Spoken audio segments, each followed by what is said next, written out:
He stood at the top of everything he thought he built, and never once looked down to see whose hands were holding him there. Victor Whitmore, Mafia Boss, untouchable, feared across every borough of New York City, the man who believed power was something you seized with your fists, your reputation, your ruthlessness. He was wrong. Tonight, in front of every dangerous, powerful, and influential figure on the East Coast, his wife is about to walk through a door he never knew existed.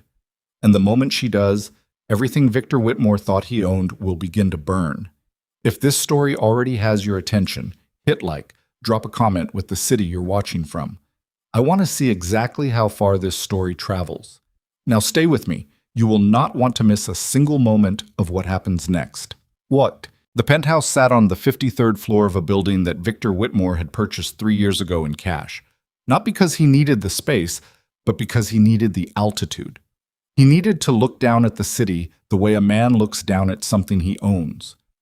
Every morning he stood at the floor-to-ceiling windows with a glass of black coffee and watched the streets below move like veins carrying blood to a body that answered to him. He was not a romantic man.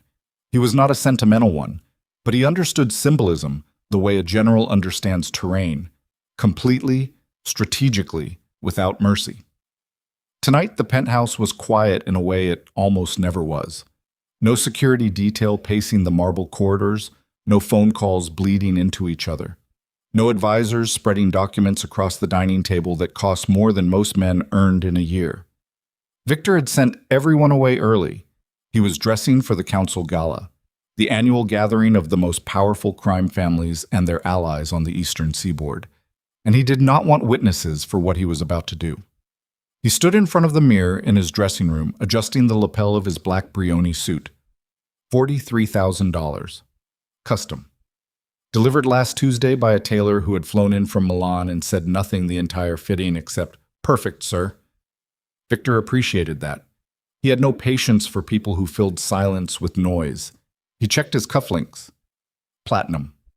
He straightened his tie, dark burgundy, almost the color of old blood. Then he looked past his own reflection and saw Clara. She was standing in the doorway of the dressing room in a simple ivory dress, the kind of dress she always wore, modest and clean, with none of the aggressive elegance that the world he moved through demanded. Her dark hair was pinned back. She wore no jewelry except a thin gold chain at her throat and the wedding band he had placed on her finger 5 years ago in a courthouse ceremony that had lasted 11 minutes because Victor didn't believe in performances. She was watching him with an expression he had never fully learned to read. Calm, but not empty. There was always something behind Clara's eyes, some depth he had never bothered to dive into because, frankly, he had never thought it was necessary. "You look good," she said. "I know." He turned back to the mirror. "The car's arriving at 8. A silence stretched between them. It had the particular weight of something that had been building for a long time and was now pressing against the walls. "What time should I be ready?" Clara asked. Victor set down his cufflink. He picked up his watch, a Patek Philippe that had cost him more than most men's houses, and fastened it around his left wrist without looking at her. "You're not coming," he said. The words were flat, practical. The way a man says the meeting's been moved or I'll be home late. No edge, no cruelty dressed up in volume, just the quiet delivery of a decision already made and not worth discussing. Clara didn't move. "What do you mean I'm not coming?" "Exactly what I said." He finally turned to face her. "Tonight isn't a dinner party, Clara. It's a council gathering. There are people in that room who decide the direction of 100 different organizations. The way things look matters. Every detail gets noticed. And I'm a detail that doesn't work." He didn't answer that, which was its own kind of answer. "Vivian Sterling is coming instead," he said. "She's—" "I know who Vivian Sterling is." "Then you understand. She photographs well. She knows how to work a room. She represents a certain—" "Victor." Claire's voice had not risen. It never did. But something in the quality of it shifted, like a frequency dropping below what the ears could process but the chest could feel. "Don't explain it to me like I'm slow." He studied her for a moment. That was the thing about Clara that had always unsettled him, though he would never have admitted it to anyone, least of all himself. She never cried. She never raised her voice. She never threw things or made threats or gave him the dramatic performance he would have known how to handle. She just looked at him with those quiet, dark eyes, and he always felt, briefly, uncomfortably, like she could see something he couldn't. "It's one night," he said. "You're taking another woman to the most important event of your year because you're ashamed of how I look next to you." "I'm not ashamed. I'm practical." "Those aren't different things right now." He exhaled through his nose. "Clara, don't!" She stepped back from the doorway, not dramatically, just one step, creating distance the way you create distance from something that has finally shown you what it is. "Go. Have a good night." Victor picked up his jacket from the back of the chair. He shrugged it on, rolled his shoulders twice to settle the fit, and walked toward the door. He paused in the hallway. For a reason he couldn't entirely name, he turned back and looked at her one more time. She was standing beside the window now, her back to him, looking out over the city. He almost said something. He didn't. The elevator doors closed. The building hummed around him as he descended. In the penthouse above, Clara stood at the window for a long time. The city spread out below her, indifferent and enormous, lit up like a circuit board carrying 10,000 volts of human ambition. She had watched this city for 5 years from this height. She had learned its patterns. She had memorized its rhythms. She had studied it the way a chess player studies a board, not with impatience, but with the patient certainty of someone who was never really in a hurry, because she always knew exactly how the game ended. Her left hand was resting against the glass. She looked at the wedding band on her finger. Simple gold, no stones. She had chosen it herself because Victor had told her to pick whatever she wanted, and she had chosen the plainest one in the case because that was who she had decided to be 5 years ago. Plain, quiet, invisible, safe. A woman named Clara, not a woman named Blackwood. She had believed, with the specific and terrible optimism of someone who has spent their whole life surrounded by ruthlessness and desperately wants to believe in the alternative, that love could be separate from power, that a man could see her, really see her, without the shadow of her father's empire falling across every moment. She had been wrong. She had known it for some time. But tonight, the quiet, practical, bloodless way he had looked at her and said, "You're not coming." Tonight was not the first wound. It was the one that finally reached bone. Clara pulled her hand away from the glass. She looked at the ring for a moment longer, then she removed it, held it in her palm, placed it on the windowsill with the particular care of someone setting down something heavy they have been carrying for much too long. She stood up straight, rolled her neck once, slowly, the way a fighter does between rounds. Then she walked down the hallway, past the bedroom, past the sitting room where Victor's assistants always left their coffee cups, and into the back of the penthouse, a room that functioned as a second study, lined with bookshelves, separated from the rest of the apartment by a heavy oak door that Victor had never once opened because he was not a man who read books and had never been curious about what Clara kept in rooms he didn't use. Behind the third shelf on the left, her fingers found the edge of a panel. It didn't creak when she pressed it. It had been installed 2 years ago by a man who did very precise work and never discussed it afterward. The panel swung back to reveal a narrow alcove, not large, not dramatic, just deep enough to hold a sealed black wardrobe case, a wall-mounted safe, and a single shelf holding a satellite phone still in its original packaging. Clara opened the case first. Inside, wrapped in cloth that still held the faint smell of cedar and something older, something that belonged to a different life, was a gown, black, with gold detailing along the collar and cuffs. Not decorative gold, structural gold, the kind that caught light and held it like a warning. Beside the gown, folded on tissue paper, a signet ring. The Blackwood crest pressed into dark metal. Not for sentiment, for identification. For the kind of rooms where people needed to know immediately who they were looking at. She had not worn either item since the night before her wedding. She had folded them away, sealed them, and told herself it was over. That chapter, that name, that weight. She had believed it for a while. She opened the safe. Inside, documents, account numbers, a single handwritten letter from her father that she had never replied to, and the phone. Clara took the satellite phone from its case. She powered it on. It lit up immediately. The battery had been replaced remotely, she noted, which meant that someone, on the other end, had never entirely stopped waiting. She dialed from memory. The line connected on the second ring.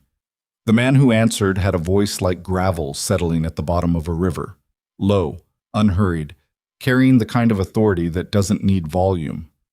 "I was wondering how long," he said. No greeting. Damien Cross had never been interested in pleasantries. "Is my father well?" Clara asked. "He's been better. He'll be better again now." She stood in the narrow alcove, the gown in its case, the ring on the shelf, the city humming 30 floors below her. She breathed in slowly. Let it out. "Tell him I'm coming home," she said.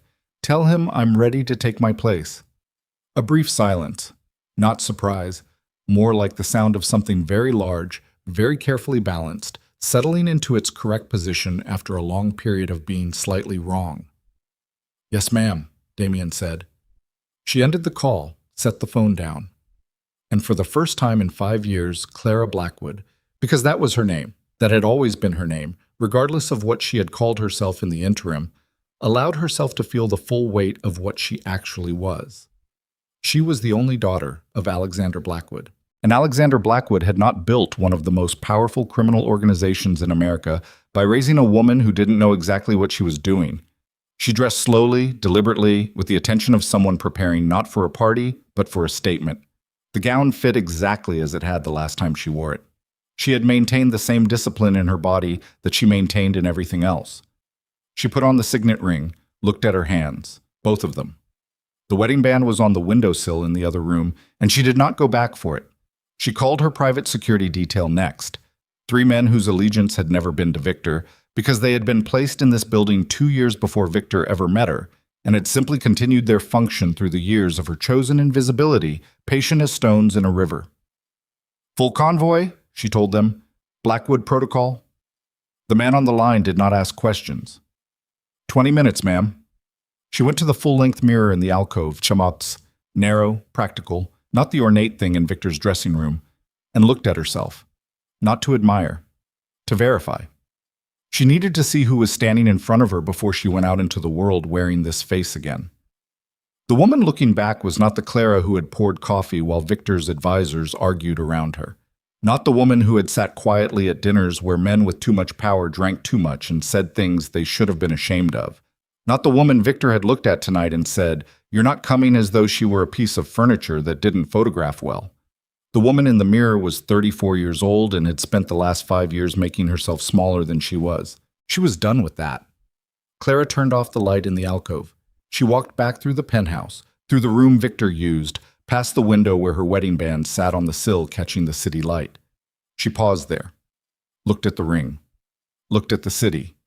She left the ring where it was. The elevator descended. The lobby parted for her in the way lobbies part when something is coming through that does not ask permission. 3 men flanked her, not aggressive, not theatrical, but present in the way that made every other person in the space acutely aware that the geometry of the room had changed. Outside, 6 vehicles waited, black, armored, none of them marked. The convoy idled against the curb with the patience of something that had been assembled for exactly this purpose, and was not in any hurry now that the moment had finally arrived. Clara got into the center vehicle. The door closed with the solid, pressurized sound of something built to withstand damage. "The Blackwood Estate," she said. The convoy pulled out into the New York night, moving through the city with the smooth, inexorable momentum of a tide coming in. Around them, the streets were full of noise and light, and the ordinary violence of a city that never slept and never apologized for what it was. Clara sat in the back seat with her hands folded in her lap. The signet ring caught the passing streetlights. She was not thinking about Victor. She was thinking about the room she was about to walk into, and the faces that would be in it, and the precise moment when the man she had married would understand. Not with anger, not with drama, but with the cold and total clarity of someone watching the ground fall away beneath their feet. Exactly what he had thrown away. She was not doing this for revenge. She had never been a woman who wasted energy on revenge. She was doing this because it was time, because 5 years of silence had purchased her something more valuable than any public confrontation. It had purchased her the element of complete surprise. Victor had looked at her tonight and seen nothing. He had seen a woman in an ivory dress who didn't photograph well. He had no idea what was coming through those doors. The convoy moved north through Manhattan, toward the estate, toward the room full of powerful and dangerous people who had spent 5 years wondering what had happened to Alexander Blackwood's daughter. In 4 hours, they would have their answer. And so would Victor Whitmore. Clara closed her eyes, breathed once, slow and even, through her nose. She had not been to her father's estate in 5 years. She had not spoken to most of the people who would be in that room. She did not know how they would receive her. She did not know if her father's health, which Damien had not elaborated on, was stable enough for what she was asking him to do tonight. She did not know what Victor would do when he saw her, and underneath the stillness she wore like armor, in the part of herself she never showed anyone. Clara Blackwood was afraid. Not of the room, not of the men in it, not even of her father's reaction, but of something smaller and more precise than any of that. She was afraid that even now, even after everything, some part of her still wanted Victor to look at her across that ballroom floor and finally, actually see her. She was afraid that part of her still hoped it wasn't too late. She pressed that fear down, folded it flat, placed it somewhere deep and locked it there. The convoy passed a red light and then a green one and kept moving north into the dark. The Blackwood Estate Gala was already running at full pressure by the time Victor Whitmore walked through the main entrance at 8:47. He knew how to enter a room. He had spent 20 years learning how. The pace, the angle of the shoulders, the particular quality of attention that said, "I belong here, and you should be glad I came." He had it down to something close to muscle memory, the way a surgeon has the first incision or a boxer has the jab. Automatic, precise, worn smooth by repetition. The Callaway Grand, a private estate venue in northern Manhattan that the Blackwood family had owned since before Victor was born, was exactly what it always was. Enormous, deliberately intimidating, lit with the kind of warm gold light that made powerful men look like oil paintings of themselves. Chandeliers, dark wood, the smell of money so old it had stopped smelling like money and started smelling like history. Victor paused just inside the entrance and scanned the room the way he always did. Threat assessment first, opportunity second. 20 years in this world had made that sequence automatic. He saw the Marchetti representatives near the East Bar, Chicago family, old alliance, currently nervous about the territory disputes in the warehouse districts. He saw Senator Hale's chief of staff near the back corner, drinking something amber and pretending to be interested in the art on the wall. He saw Theo Garrison, his own underboss, already 3 drinks in and laughing too loudly with a group of men from the Rourke organization. And he saw Vivian Sterling, arriving 2 steps behind him, one hand already resting lightly on his left arm, wearing a silver gown that had been chosen to photograph well and was succeeding at exactly that, and nothing else. "You know half these people?" she asked quietly near his ear. Her voice had the particular lightness of someone who understood that their function tonight was decorative, and had accepted that without resentment because the arrangement suited both parties. "More than half," Victor said. "Stay close, don't volunteer opinions, and when Senator Hale's man comes over, and he will, let me do the talking." I wasn't planning to do anything else. He appreciated that. Clara would have asked why. Clara always wanted to understand the reasoning, the structure, the full map of the thing. Victor had always found that quality in her vaguely exhausting, as though she were quietly conducting an audit of every decision he made. He moved into the room. People noticed him the way they always did, with a calibrated mixture of respect and wariness that he had spent 2 decades earning. Hands were shaken, names were exchanged. The particular theater of power in rooms like this one, where every gesture carried 3 meanings and every compliment was a negotiation. For the first 40 minutes, it went exactly as Victor had planned. Then Theo Garrison pulled him aside.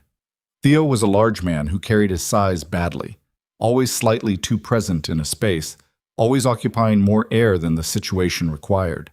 He had worked for Victor for 11 years and was loyal in the specific, transaction-based way that men like Theo were loyal, faithfully, until the math changed. "You see the Marchetti kid?" Theo said. He kept his voice low, but his eyes were moving too fast, scanning the room over Victor's shoulder in a way that telegraphed anxiety to anyone paying attention. Lorenzo, he's here? Arrived 20 minutes ago, didn't come in with the family delegation.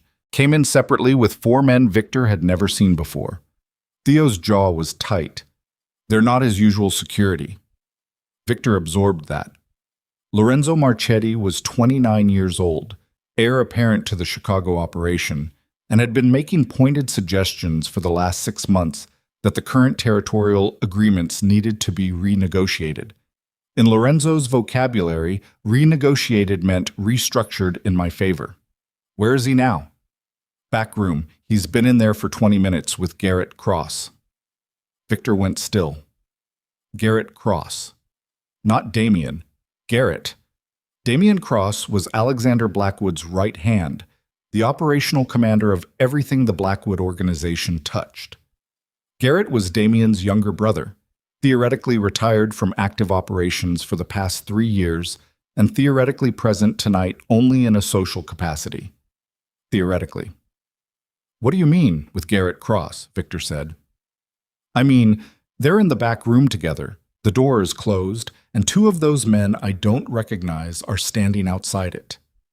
Theo met his eyes for the first time in the conversation. That's a meeting, Victor. That's not catching up. Victor kept his face neutral. He was very good at that, at holding his expression flat while his mind ran fast and cold behind it, working the angles, checking the architecture of what he was seeing. The Marchetti family and the Blackwood organization meeting privately at a council gala without informing Victor. He had 3 active business arrangements with the Marchetti family. 2 of them ran through infrastructure that the Blackwood organization had originally helped establish, back-channel agreements that Victor had always considered secondary, legacy arrangements from before his rise, things that ran quietly in the background. He thought about those arrangements now, about who had actually set them up, about the details he had never fully examined because they had always simply worked, the way certain things in Victor's professional life simply worked without his having to understand the mechanism. He thought about Clara. The thought arrived without invitation, and he pushed it away with the practiced efficiency of a man who had learned not to examine things that made him uncomfortable. Keep watching, Victor told Theo. Don't approach them. I'll handle it. How? By not reacting in the middle of a room full of people who are watching to see if I react. He straightened his jacket.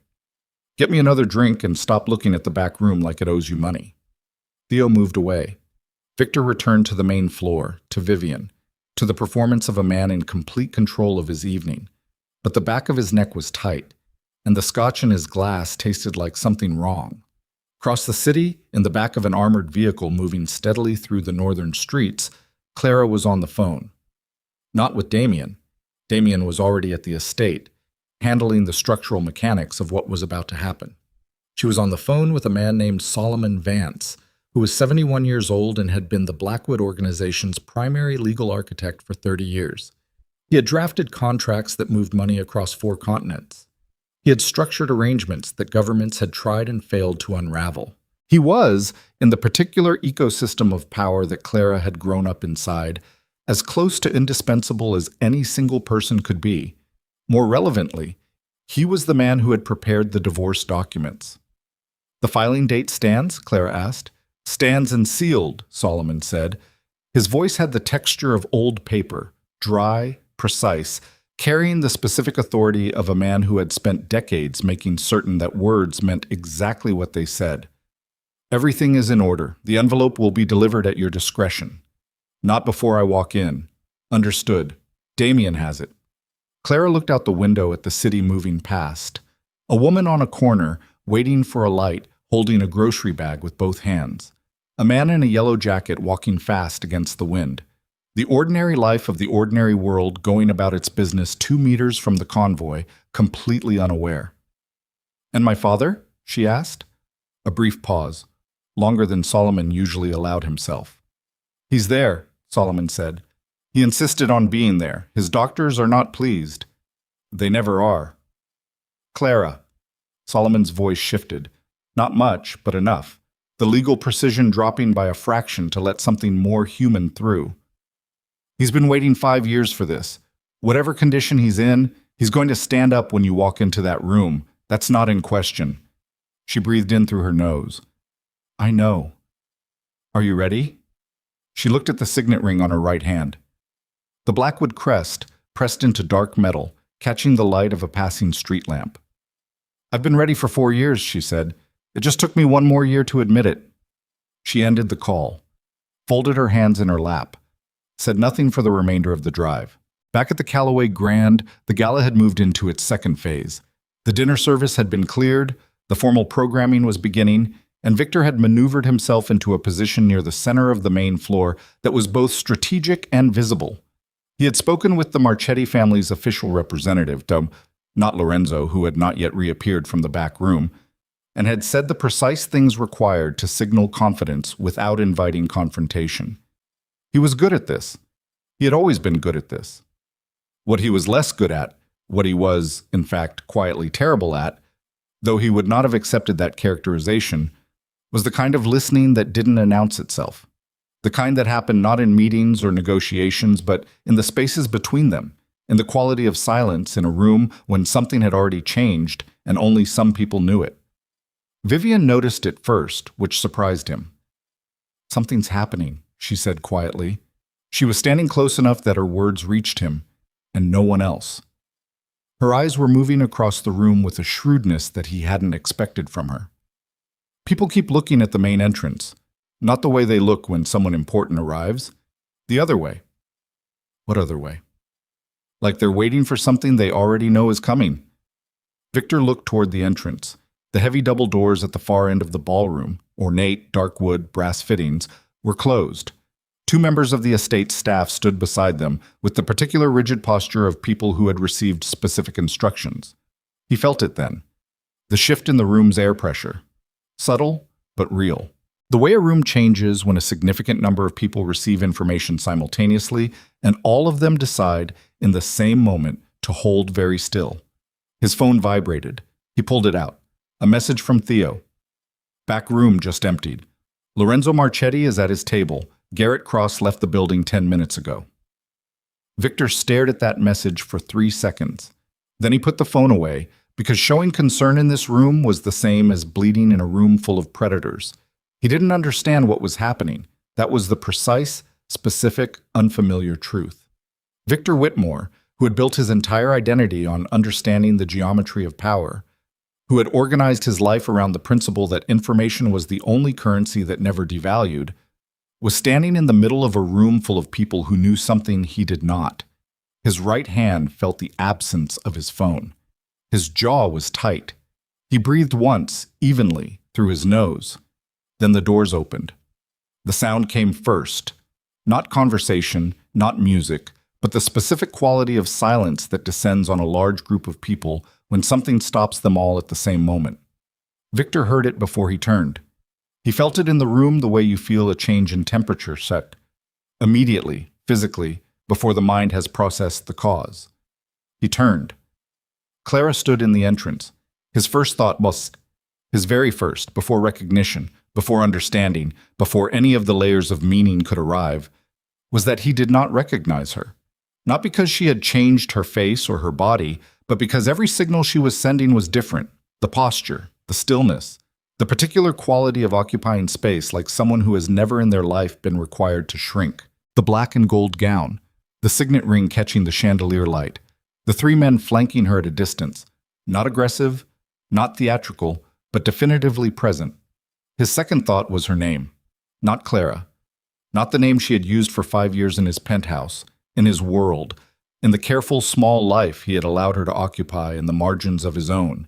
The name that was already running through the room in murmurs he could feel before he could hear them, passed from mouth to ear, table to table, with the specific speed of information that changes the value of everything it touches. Blackwood. Victor's glass was in his hand. He did not remember holding it. Across the room, from a chair at the head table that had been positioned with the deliberate authority of a throne, because that was what it was, and everyone in this room understood that, Alexander Blackwood stood up. He was 70 years old and moved like a man fighting his own body for every step. But he stood. He stood all the way up, straightening slowly, and the room watched him do it with the attention of people watching something that will be discussed for years.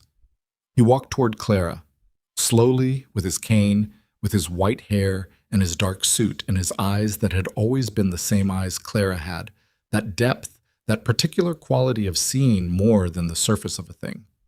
He stopped in front of her. He looked at his daughter. "My daughter has finally come home," Alexander Blackwood said. His voice was not loud. It didn't need to be. The room was so quiet that every table heard it clearly. He turned, faced the assembled room, the mafia families, the power brokers, the political allies, the men who ran things in the dark, and called it business. His voice carried the way voices carry when a room wants to hear them.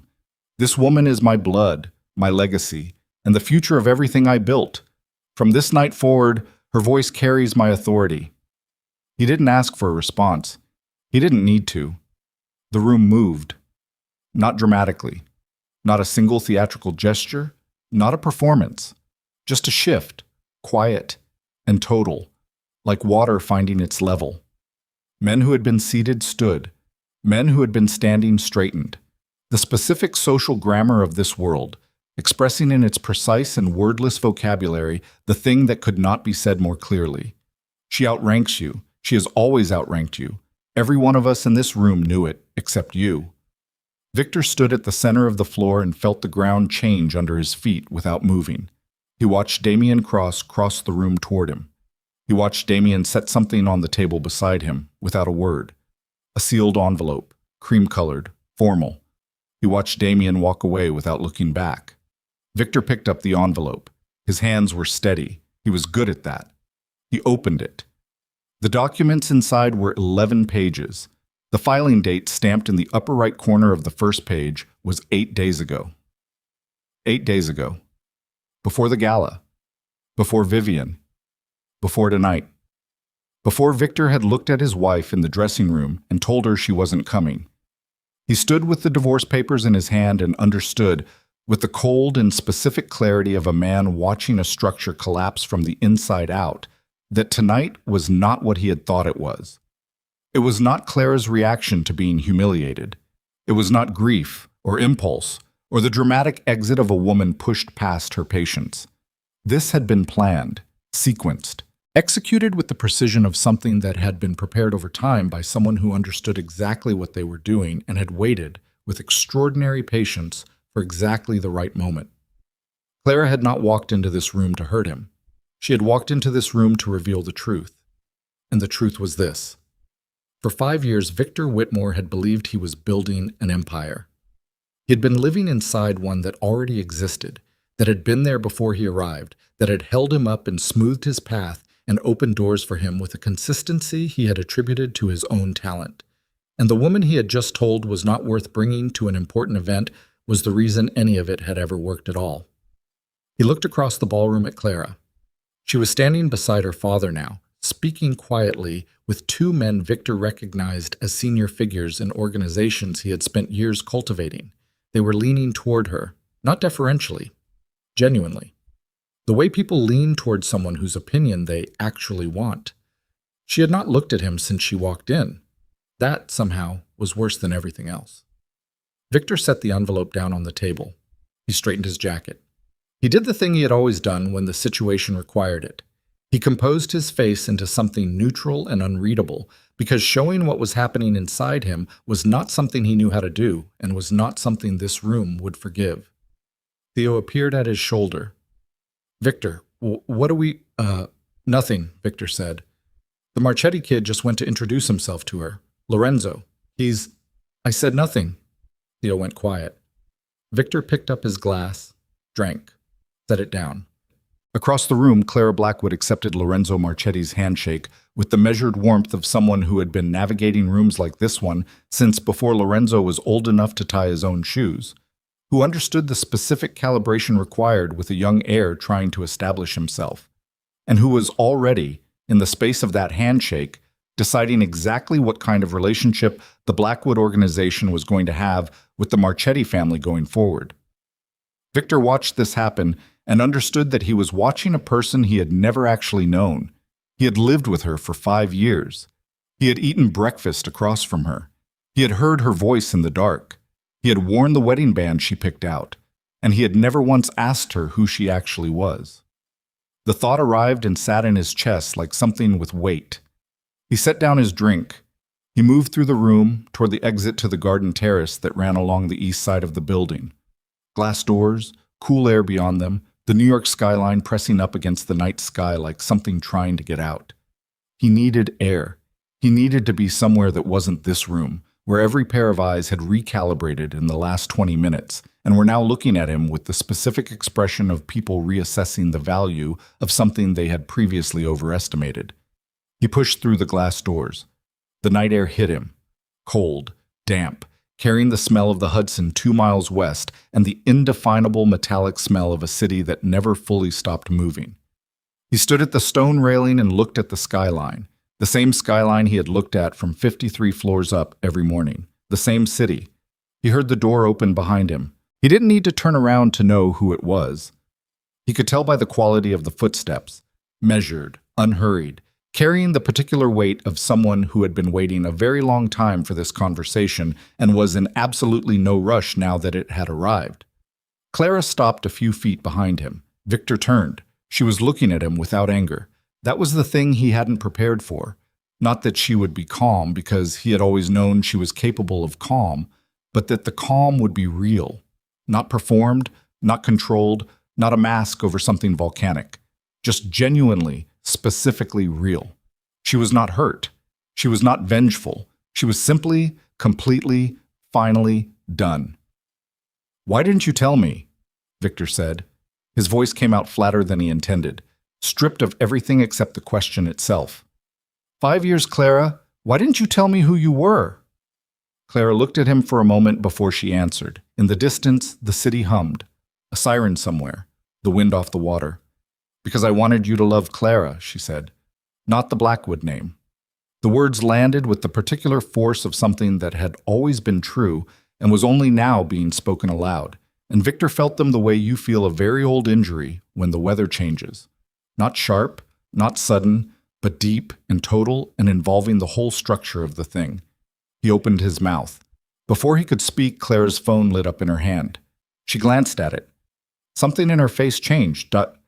Not visibly, not for anyone who didn't know how to read the specific language of her silences, but her jaw set by a fraction. Her eyes went slightly still. She looked up at Victor. "My father's doctors are asking him to leave," she said. "I have to go." "Clara, the papers are already filed." Her voice was even, precise. The voice of someone closing a door that they have thought about closing for a very long time. "Solomon will handle everything on my end. Your attorney will receive communication by Monday." "We're not done talking." She looked at him. "Victor," she said, with a patience that was somehow more devastating than anger would have been. "We have been done for longer than you know." She turned and walked back through the glass doors, back into the ballroom, back into the room that had rearranged itself around her in the space of 20 minutes. Victor stood on the terrace with the cold air on his face and the city behind him and the divorce papers sealed in an envelope on a table inside, and understood, with a clarity that felt like falling from a very significant height, that he had not lost this woman tonight. He had lost her the moment he decided she wasn't worth seeing. Everything since then had simply been the distance between the wound and the bleeding. Inside, Clara crossed the ballroom floor toward her father, and every person she passed adjusted their posture by a degree, and the room moved around her the way rooms move around people who have always belonged at the center of them. And the doors at the far end of the hallway opened because someone had seen her coming and opened them in advance, and the night closed in around the building like a hand closing around something it intends to keep. Victor Whitmore stood on the terrace for 6 minutes after Clara walked back inside. He counted them. Not deliberately. His mind was not in a state that permitted deliberate action, but the way a man counts involuntarily when there is nothing else to hold on to. The city hummed below him. The cold came off the river in slow, damp waves. Somewhere inside the building, beyond the glass doors, the Gala was reassembling itself around a new center of gravity, and Victor could feel that reassembly the way you feel a shift in a building's foundation. Not with your eyes, but somewhere lower, somewhere that doesn't have a name. 6 minutes. Then he went back inside. The room had changed in the way that rooms change when everyone in them has simultaneously updated their understanding of the situation. The conversations were louder now, not festive, but the specific loud of a crowd processing information, cross-referencing, recalculating. Victor moved through it with his shoulders set and his face arranged into the expression he used when he needed people to believe nothing had happened. He had been using that expression for 20 years. He was very good at it. What he was not good at, and what he was only now beginning to understand he had never been good at, was seeing past the face other people wore. Theo was waiting for him near the bar, a fresh drink in hand that he offered without being asked. Victor took it, drank, set the glass down on the nearest surface. "Tell me everything you know about Clara's family connection," Victor said. Theo blinked. "What?" "The Blackwood name. How long have you known?" The silence that followed was not the silence of a man who didn't know the answer. It was the silence of a man deciding how much of the answer to give. Victor felt something cold move through his chest. "Theo, I didn't know she was Alexander's daughter," Theo said. The words came out carefully, one at a time, like a man crossing ice and testing each step. "I knew she had a connection. I didn't know the full extent." "What did you know?" "I knew that some of our infrastructure arrangements, the warehouse network on the west side, the shipping agreements through the Harmon Group, I knew those weren't built from scratch. I knew they came in through channels that were already established." Theo's eyes weren't meeting his. They were close to meeting him, but not quite. "I assumed it was legacy Whitmore business, from before my time." Victor looked at him. Theo was a large man, and he was making himself smaller by degrees, the way men do when they've been caught in the specific category of wrong that isn't a lie but is built from the same material. "You assumed," Victor said. "I didn't dig into it." "Because you didn't want to know." Theo said nothing. "Because knowing would have required you to tell me," Victor said, "and telling me would have required you to explain why you hadn't figured it out sooner, and the math on that conversation wasn't attractive." He heard his own voice as though from a slight distance. Flat, cold, stripped of everything except the mechanism of the sentence. "So you left it alone." "Victor, get out of my line of sight," Victor said. "Not tonight, permanently. You're done." Theo's face went through 3 expressions in quick succession: shock, calculation, and then the specific blankness of a man who knows the argument is not one he can win and has decided not to spend himself losing it. He set his drink down. He walked away. Victor stood alone at the bar. He needed to think. He needed to find a surface that wasn't moving and think from it clearly, the way he had always been able to think clearly in crisis. Fast, sequential, without sentiment. It was the quality he had always been most proud of, his ability to function in disarray. But the disarray tonight was not external. It wasn't a rival's move or a law enforcement complication or a supply chain problem. It was structural. The architecture of his entire professional life was being held up to a light, and what the light was showing him was that the foundation he had always assumed was his own was built from material that belonged to someone else. Every major deal. He heard Clara's voice in his head. The words she had said on the terrace, and the words she had not said, but that the room had said for her, that the filing date on the divorce papers had said, that the expression on Lorenzo Marchetti's face when he crossed the room to introduce himself to Clara had said. Every powerful connection, every opportunity, it was never luck. Victor pressed his knuckles against the bar top. The marble was cold. He pressed harder until the cold registered as almost pain, because pain was something real and specific and external. And he needed something external right now to counterbalance the thing happening inside him, which was a comprehensive structural collapse that he did not have the vocabulary to name. His phone buzzed. He looked at it. A message from a number he didn't recognize. 7 words. The study. East Wing. Come alone. Now. He stared at the message. Every instinct he had developed across 20 years in a world where unknown messages in unknown buildings were frequently the last thing a man received before something very bad happened, told him to put the phone in his pocket and walk toward the exit. He went to the East Wing. The study was a room off the main corridor. Heavy door, dark paneling, The particular smell of a room that held serious conversations and absorbed them into its walls over decades. The door was slightly open, a thin line of amber light along its edge. Victor pushed it open. Alexander Blackwood was sitting in a leather chair near the fireplace, not the chair of a man making a power statement, the chair of a man who needed to sit down because standing was costing him something. His cane was across his knees. His face was the face of a man who had run a criminal empire for 40 years, and who was now, visibly and without apology, dying, not tonight, not this week, but in the specific ongoing way that a body announces its long-term intentions. Beside him, standing, was Damien Cross. Damien was 52 years old and built like a man who had never once in his life allowed himself to be surprised. He had heavy shoulders, dark eyes, and the particular quality of stillness that belongs to people who have learned that most things resolve themselves if you wait long enough and position yourself correctly in advance. He looked at Victor the way a demolitions expert looks at a structure they have already assessed and found wanting. Victor stepped inside, closed the door. "Sit down," Alexander Blackwood said. His voice was not what it had been in the ballroom. The authority was still there, that never left men like Alexander Blackwood. It was too deeply embedded to vacate with the health. But the volume was lower, and there was something underneath it that Victor had never associated with the name Blackwood, which was exhaustion. Victor sat, not because he was complying, because his legs made the decision before his pride could override it. "You know who I am," Alexander said. It wasn't a question. "I know who your daughter is," Victor said, "which means I know who you are." "You know the name. You don't know the man." Alexander set his cane against the arm of the chair. His hands were spotted, the knuckles enlarged with age, but the way they moved, deliberate, precise, those were not old man's hands. Those were hands that had spent 70 years knowing exactly what they were doing. "I'm going to say something to you, and I want you to hear it clearly, because I'm not going to repeat it, and I'm not going to soften it." Victor said nothing. He was watching Damien in his peripheral vision. Damien had not moved.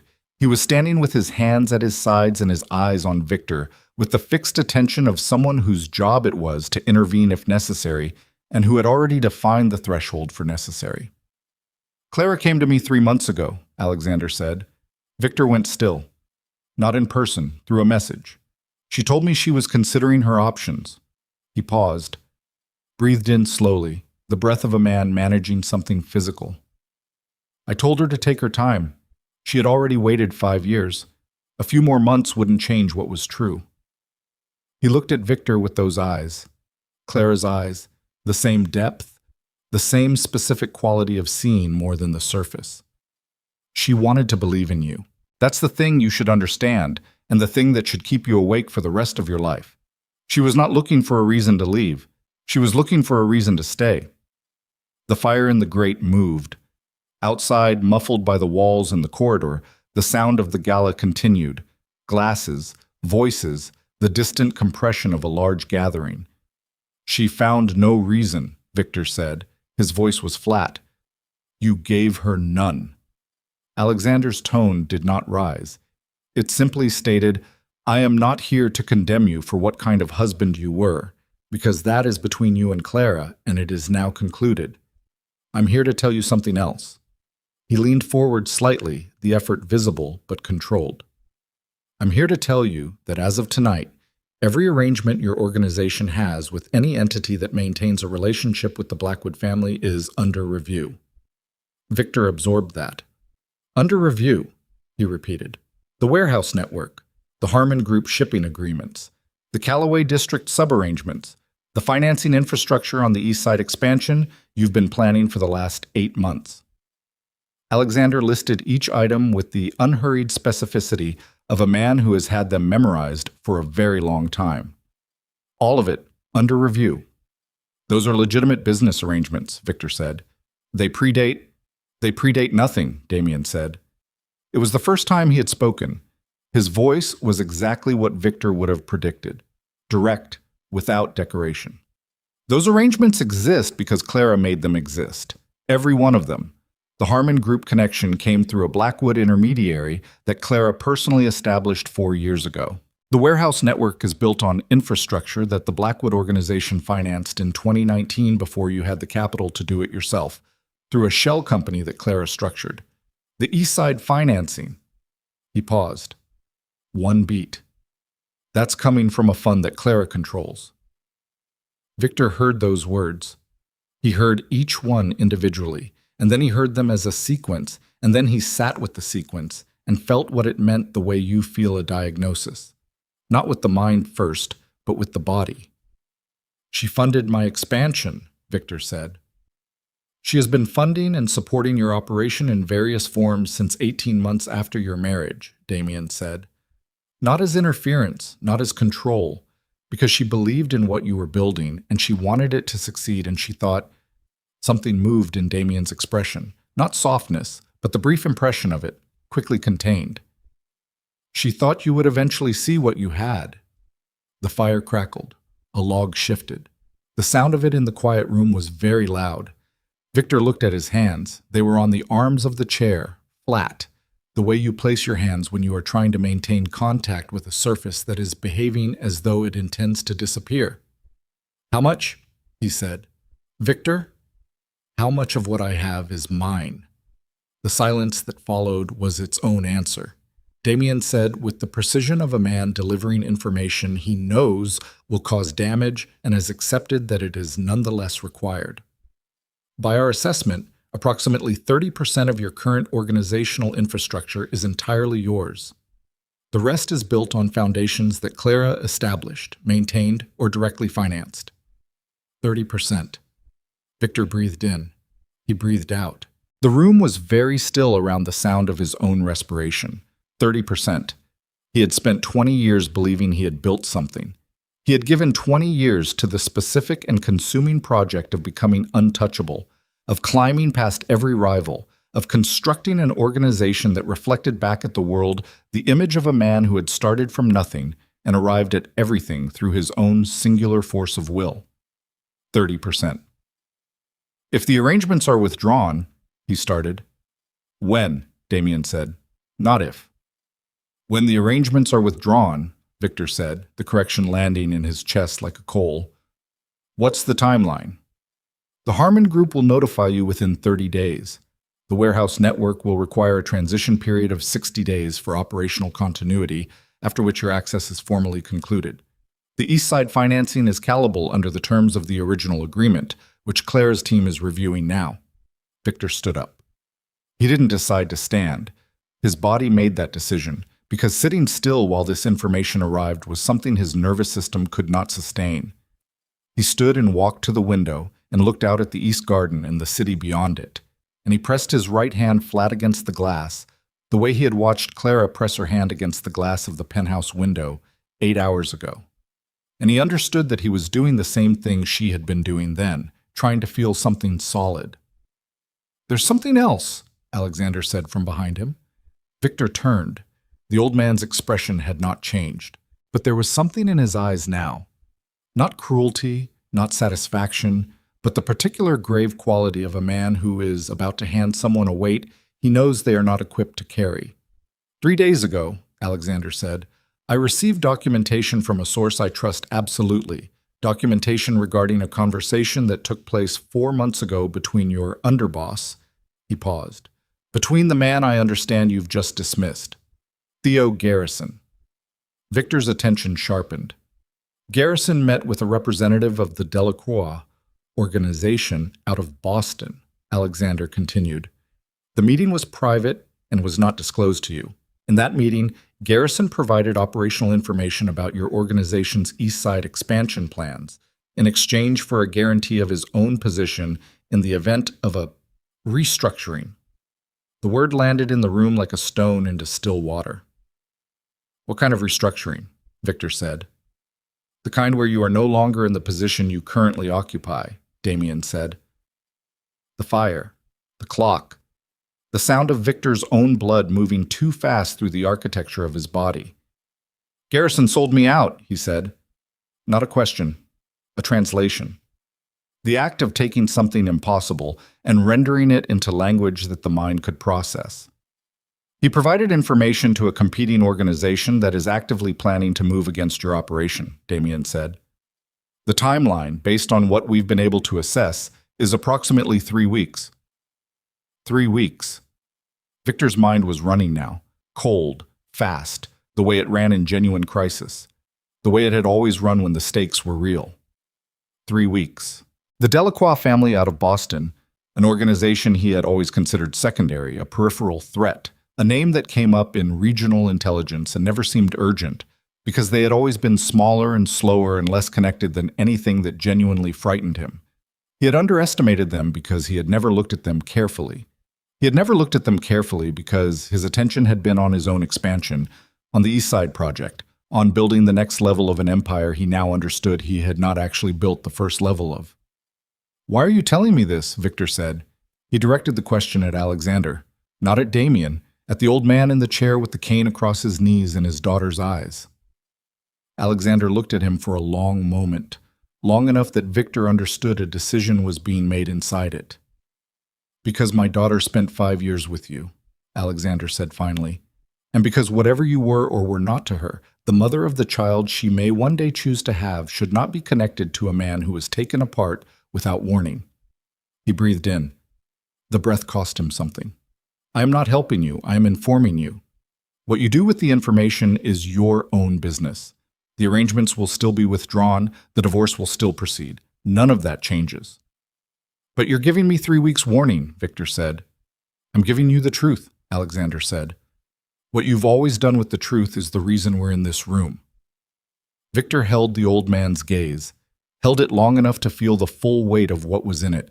Not hatred, not contempt, but something more complete than either of those, which was simply accuracy. The expression of someone who had seen Victor clearly and had reached a conclusion that was both final and without malice. He nodded. Once. The only thing he had left that was genuinely his. He walked to the door. He opened it. He stopped in the doorway with his back to the room. "She built it for me," he said. Not to either man in particular. The words went to the room, to the walls that absorbed serious conversations, to whatever was listening. "She built it for me, and I never asked how it got built." Nobody answered. There was nothing to answer. The statement was not a question, and it was not a plea. It was the first completely honest thing Victor Whitmore had said out loud in a very long time. He walked out. The corridor was empty. The sound of the gala reached him from the far end, reduced to its component parts at this distance, the individual elements of a large human gathering that had continued in his absence, because the world continued, because the world did not pause for a man to locate himself inside the wreckage of his own assumptions. He walked, not toward the gala, not toward the exit, down the corridor, past the closed doors of rooms he didn't know, into the part of the building where the lighting was dimmer and the carpet was the old kind that absorbed footsteps, until he reached a junction in the corridor and stopped because he had run out of direction. He stood there. His jacket was still on. His tie was still straight. From the outside, from a distance, he was still the image he had spent 20 years constructing. The suit, the posture, the face that gave nothing away. Inside that image, in the man wearing it, something was happening that had no name in the vocabulary of anyone who had known Victor Whitmore. He was dismantling, not dramatically, not with violence or noise or the external signs that the world associates with collapse. Quietly, the way a load-bearing wall fails, not with explosion, but with the silent, comprehensive surrender of material that has been holding too much for too long. 30%, 3 weeks. Garrison, Delacroix. And underneath all of it, the fact that would not leave him, the fact that was not strategic or tactical or something that could be processed in the cold running part of his mind. Clara had built the thing he was losing. She had built it quietly, invisibly, without credit, without acknowledgement, without asking him to see it or see her. And she had done it because she believed in him, and the specific horror of that, the precision and the completeness of it, was that he did not know what to do with a love that large. He had never known. He had looked at it every day for 5 years and called it ordinary. His phone buzzed. He pulled it out. A message from a number in his contacts, a law enforcement contact, mid-level, a man Victor paid for early warning. The message was 4 words. They moved the timeline. Victor read it twice. Then he understood. Garrison had told the Delacroix organization that Victor had been at the gala, that the gala had changed things, that Victor's position was compromised. They weren't waiting 3 weeks. He looked up from his phone. The corridor around him was empty and quiet, and the sound of the gala was very far away, and the door at the far end of the corridor, the one that led to the service exit, was 40 feet in front of him. He was a man with 30% of an empire, a collapsing infrastructure, a former underboss who had sold him to a rival organization, and an opponent who had just accelerated their timeline because someone had told them that tonight was the night Victor Whitmore had finally run out of people holding him up. He put the phone in his pocket. He straightened his jacket. He breathed in once, through his nose slowly, the way he breathed when he was preparing for something that required everything he had. He had built nothing. He had been standing on ground that belonged to a woman he had never seen clearly enough to deserve. But the man coming for him did not know that yet. The man coming for him thought he was attacking an empire. He was actually attacking the ruins of one, which was a different and more dangerous thing, because a man with nothing left to protect is a man with no reason to be careful about what he destroys. Victor Whitmore walked toward the service exit, with his hands loose at his sides and his jaw set, and the specific quality of focus that belongs to a person who has been reduced to their absolute minimum and has discovered, in that reduction, something that all the years of power and elevation had kept him from finding. He had nothing. He was no one. The king's clothes were borrowed, and the court had dissolved. And the woman who had been his crown had walked out of his life in black and gold and left him with the divorce papers and the truth and a phone message that told him his enemies were moving tonight. He was completely, entirely alone. And for the first time in 20 years, there was nobody's infrastructure to stand on, nobody's connections to call, nobody's invisible hand to open the door. There was only Victor. Whatever that was worth, he was about to find out. The service exit led him out into a narrow alley on the east side of the Callaway Grand, between the building's stone wall and a row of industrial waste containers that smelled of old food and cold metal. Victor stood in the alley for 4 seconds. 4 seconds of complete stillness, the way a man stands in the instant between a diagnosis and the first word of response, not paralysis, not hesitation, but the specific compression of a person reducing themselves to what is actually necessary. Then he moved. He had 2 functional assets left. Not organizations, not networks, not the layered infrastructure of relationships and arrangements that he now understood had been largely borrowed. 2 assets. His phone, which contained numbers that were genuinely his, men he had recruited personally, before Clara, before the Blackwood money had moved silently through the foundations of his operation, and his mind, which had always been the thing he should have trusted most, and had instead surrounded with the scaffolding of other people's power until he could no longer distinguish his own capability from theirs. He pulled out his phone and called a man named Reeves. Marcus Reeves was 44 years old and had worked directly for Victor since the beginning, not the beginning of the empire, but the beginning before the empire, the years when Victor was running a mid-level operation out of a warehouse in Red Hook, with 11 men in a pickup truck and nothing to his name except a particular quality of controlled aggression that made people believe he was larger than he was. Reeves had been with him then. Reeves had never been connected to the Blackwood infrastructure because Reeves predated it by 3 years. The line connected on the first ring. "I need you," Victor said. No preamble, no context. With Reeves, none was necessary. "Where?" Reeves said. "East alley of the Callaway Grand, 10 minutes. 5, Reeves said, and the line went dead. Victor put the phone away. He stood in the alley and thought, not broadly, specifically. He stripped away everything that didn't belong to the next 2 hours, because the next 2 hours were the only thing that existed right now. Everything else, Clara, the divorce papers, Alexander Blackwood's voice telling him about 30%, the comprehensive reconstruction of his entire self-understanding that was waiting for him on the other side of tonight. All of it was material for a later Victor, one who had survived long enough to have a later. The Delacroix organization, Boston family, He ran through what he actually knew about them, filtering for the things he had learned himself versus the things that had arrived through Blackwood-adjacent intelligence channels.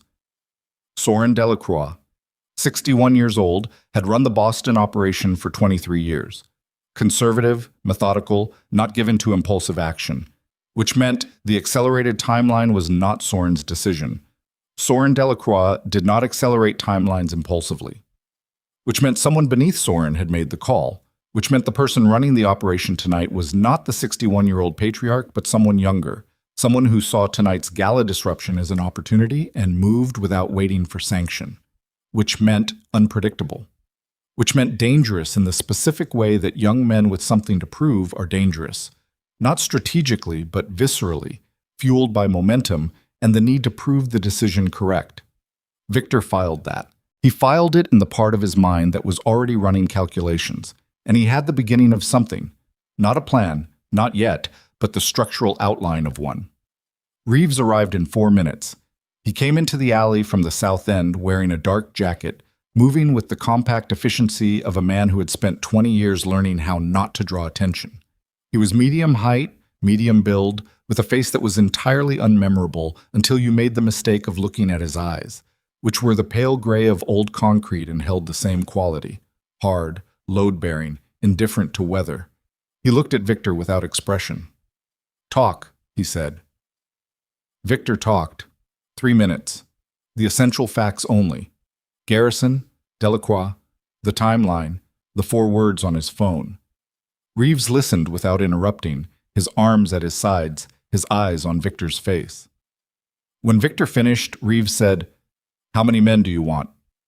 How many can you reach in the next 30 minutes who aren't connected to anything that went through Garrison?" Reeves thought for exactly 2 seconds. 7? Maybe 8. 7 is enough. I don't need volume. I need specificity. Victor looked down the alley toward the street. A car moved past the opening. Ordinary, unhurried, nothing. "They'll come at the penthouse first. That's the most visible asset. That's what they'll move on to establish control before they come for me directly. I need 2 men there now, and I need them pulling everything from the safe in the study. The documents, the drives, the physical records, everything that can be moved. And you?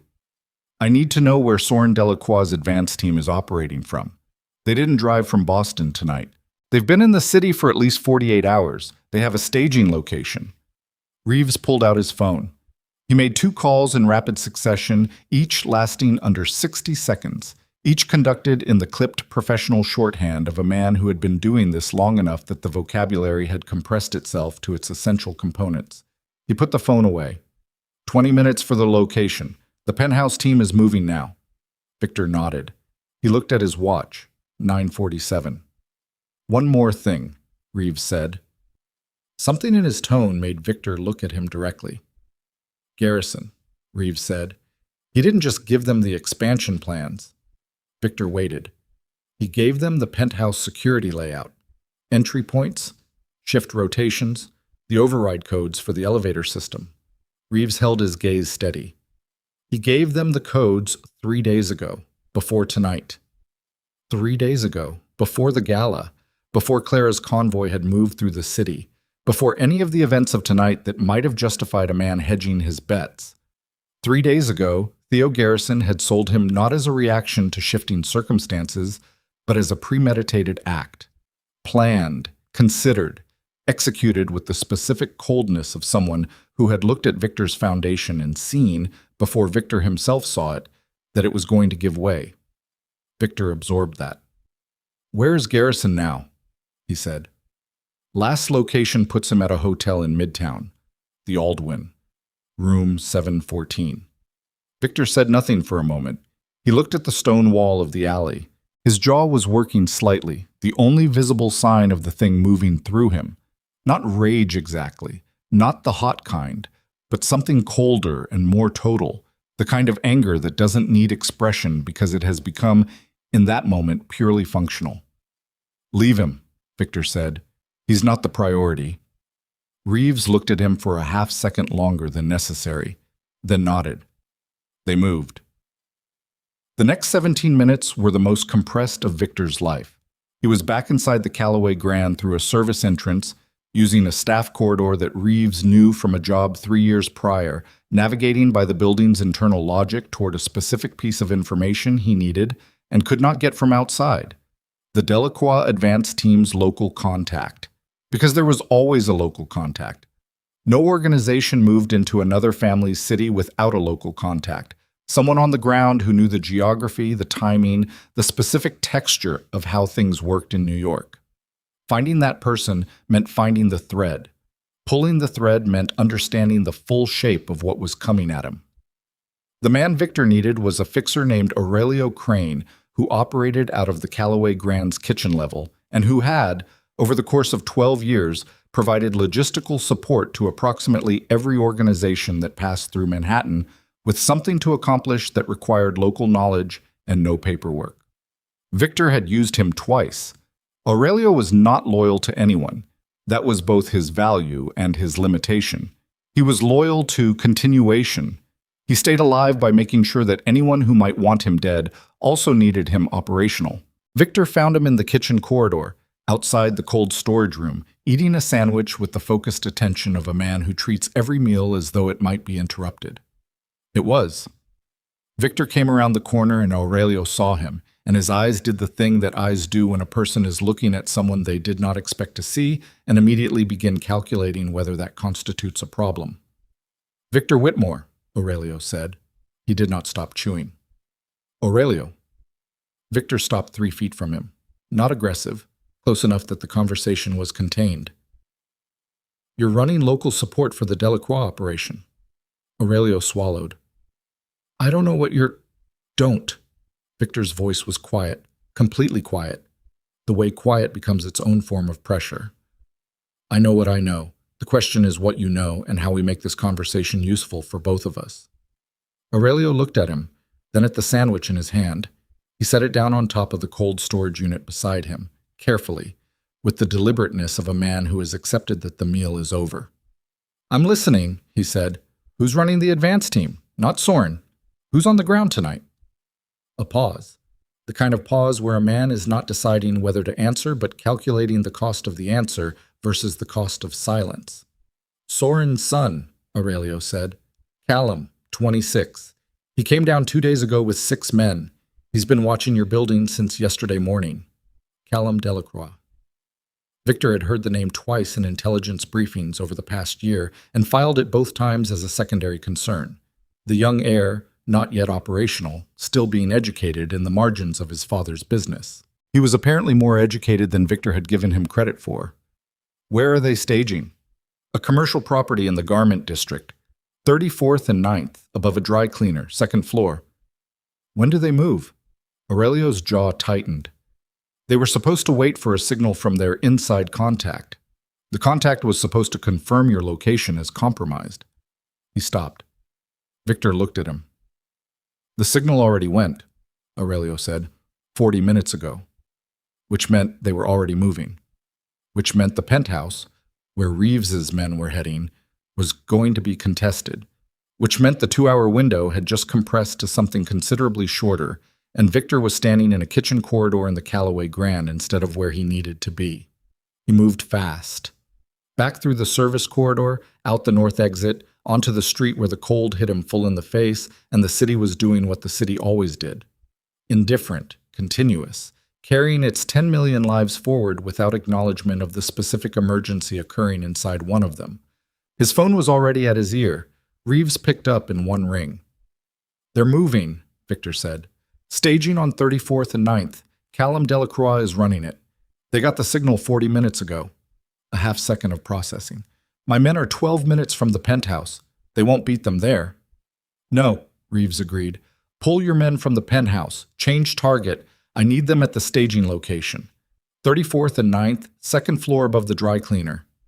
Victor was walking fast now, moving north on the sidewalk, the cold air cutting through his jacket like a hand pushing against his chest. "We don't defend the penthouse. We go directly at the command point." A pause.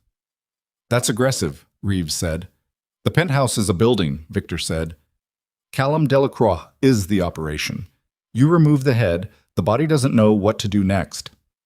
Another pause, shorter. 20 minutes, Reeves said. Make it 15. He flagged a cab, got in, gave an address 2 blocks from the target location, close enough to move on foot, far enough not to announce arrival. The driver was a heavy-set man with a phone mount on the dashboard playing a sports broadcast at low volume. He pulled into traffic without comment. Victor sat in the back and steadied his breathing. His heart was running fast. Not panic, not fear exactly, but the full-body physiological response to actual danger, the specific state his body entered when the stakes were not metaphorical. He let it run. He didn't try to slow it. That energy was going to be useful in the next 15 minutes, and suppressing it now was waste. He thought about Callum Delacroix, 26 years old, operating without his father's authorization, if the accelerated timeline was any indication. Young enough to believe that boldness was sufficient, old enough to have been trained in the family business, which meant competent but not yet seasoned, not yet in possession of the particular quality of judgment that comes from having made a catastrophic mistake and survived it.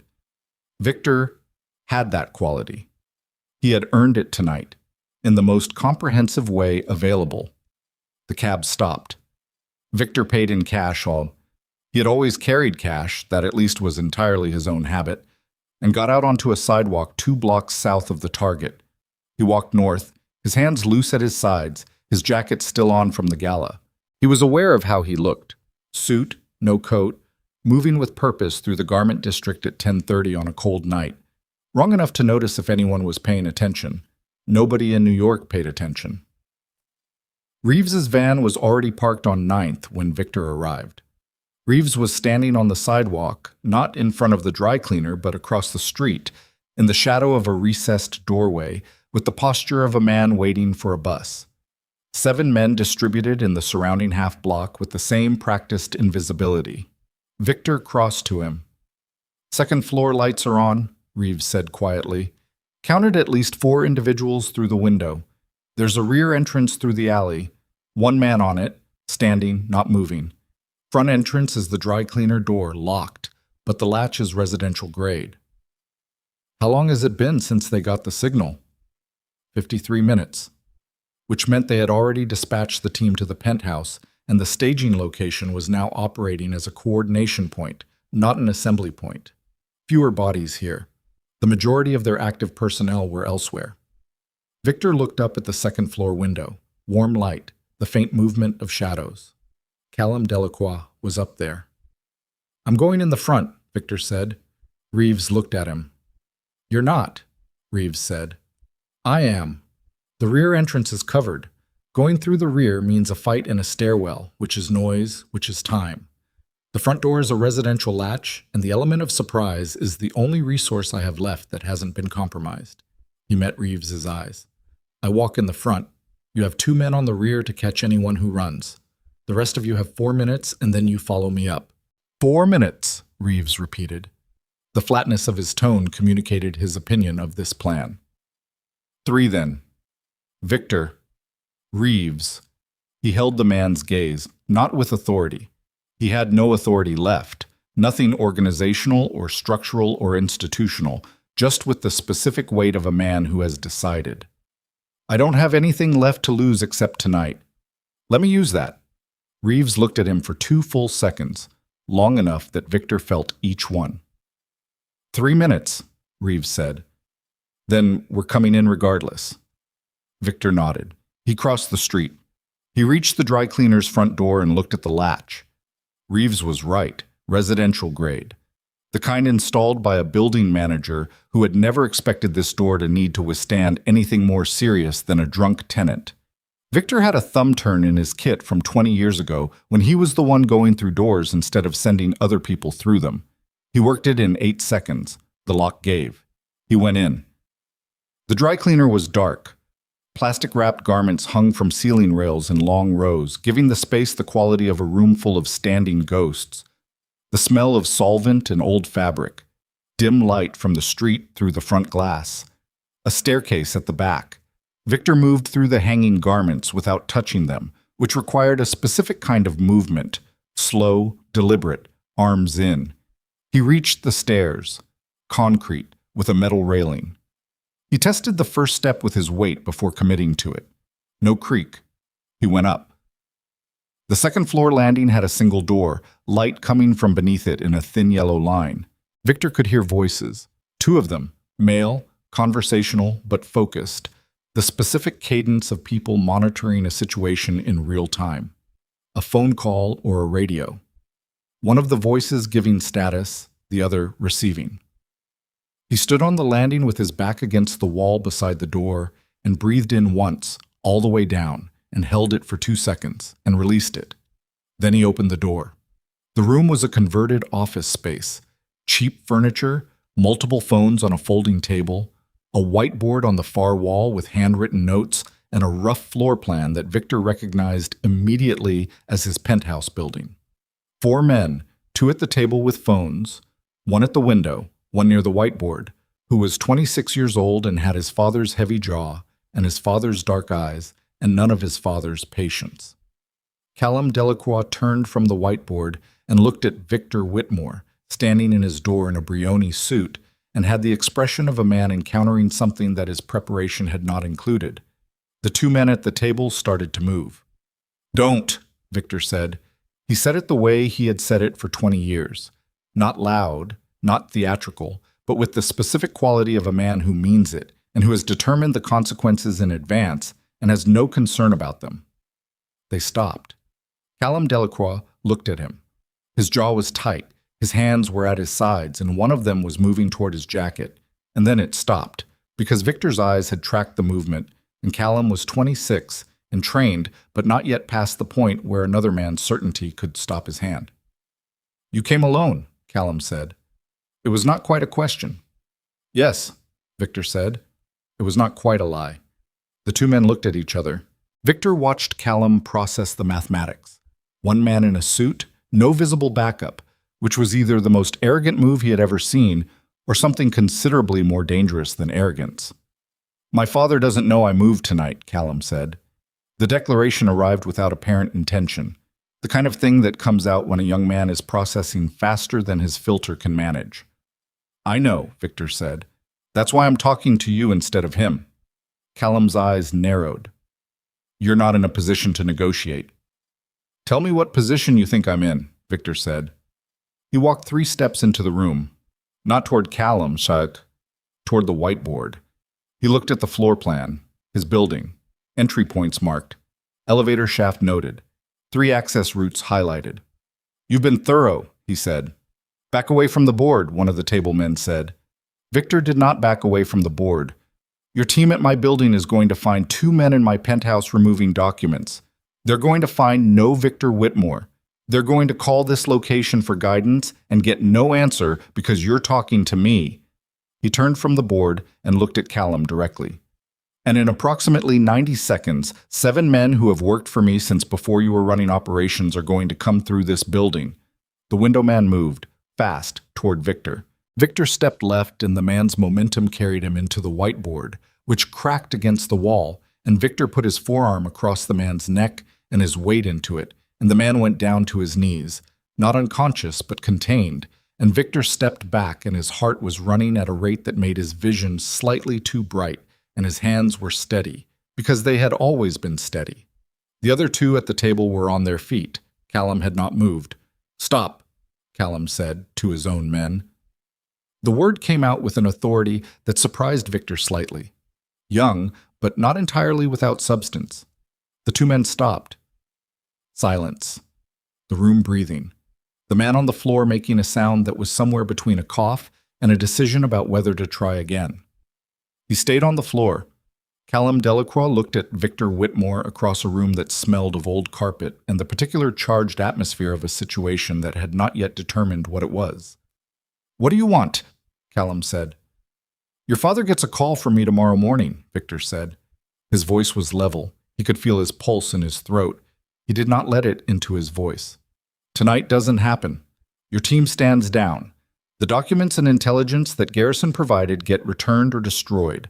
I want confirmation either way, and you tell me what Garrison asked for in exchange for his information." Callum stared at him. "And if I don't?" Your father finds out you ran an unsanctioned operation against a sitting organization in New York without his knowledge or approval, using intelligence obtained from a traitor. Victor held his eyes. How does that conversation go? Callum's jaw moved. The calculation behind his eyes was visible. Running fast, the way young men run calculations when they realize the position is worse than it looked from the outside. The door behind Victor opened. Reeves and two of his men came through it, filling the room's remaining space with the specific physical fact of people who were not there for conversation. Callum looked at them, looked back at Victor. 3 minutes, Reeves said from behind Victor's shoulder. Close enough, Victor said. The room held its configuration, 4 Delacroix men, 1 on the floor, and 7 of Victor's in a space that had just become definitively too small for conflict to be a rational option. Callum Delacroix breathed in through his nose. His hands, which had been slightly lifted, came down slowly to his sides. The specific body language of a man who has completed a calculation and does not like the result but accepts it. Garrison asked for a position, Callum said. A guaranteed role in your operation once we restructured it. He said he'd been running your organization for 11 years and you'd never given him appropriate authority. Victor absorbed that. Did your father authorize the approach to Garrison? A pause. No, Callum said. Victor looked at him for a long moment, at the whiteboard behind him with its precise floor plan, at the phones on the folding table, at the 4 men in this room who had come to New York to dismantle what Victor had built, or what Victor had believed he'd built, or what Clara had built and he had stood on top of and called his own. All of it was the same collapsed thing now, and Victor was standing in the middle of it without the scaffolding, without the foundation, without the name or the money or the invisible architecture that had been holding the whole structure at height. He was standing on the 30% that was actually his, and he was still standing. Call your men off my building, Victor said, right now, in front of me. Callum picked up the phone on the table. Victor watched him make the call. Watched his face while he gave the order. Watched the men around the room reconfigure themselves. Not defeated, not humiliated, but recalibrated, which was the only realistic outcome of a confrontation that neither side had been fully prepared for. When Callum set the phone down, Victor said, Tomorrow morning, 10 o'clock, your father and I on the phone. Callum nodded, once. The nod of someone who has learned something tonight and is still processing the cost of the lesson. Victor turned. He walked back through the door, down the concrete stairs, through the dark dry cleaner with its rows of plastic-wrapped garments, and out onto the sidewalk where the cold hit him again and the city continued and the night was still entirely present around him. He stood on the sidewalk and his hands were shaking now, the adrenaline finding the exit it had been denied for the last 40 minutes, the body completing its response to danger now that the danger had released its grip. He pressed his hands flat against his thighs and breathed and let it move through him, because fighting it was waste and he had nothing left to waste. Reeves came out behind him. They stood on the sidewalk in the cold, and neither of them said anything for a moment. The penthouse, Victor said. My men have the documents and the drives. Building is clear. Victor nodded. He looked up at the street, the ordinary city, moving in its ordinary way, cars and light, and the ambient noise of 10 million lives. What's left? Reeves said. Victor thought about 30%. He thought about the warehouse network and the Harmon Group and the East Side financing and all the invisible structure that was going to withdraw itself from beneath him in the coming weeks. He thought about Callum Delacroix on the phone upstairs, calling his unsanctioned operation off, and what that conversation with Soren Delacroix was going to look like tomorrow morning, and whether that conversation was the beginning of something or the end of something or neither. He thought about Clara, not strategically, not in terms of what she represented or what her withdrawal meant to his infrastructure.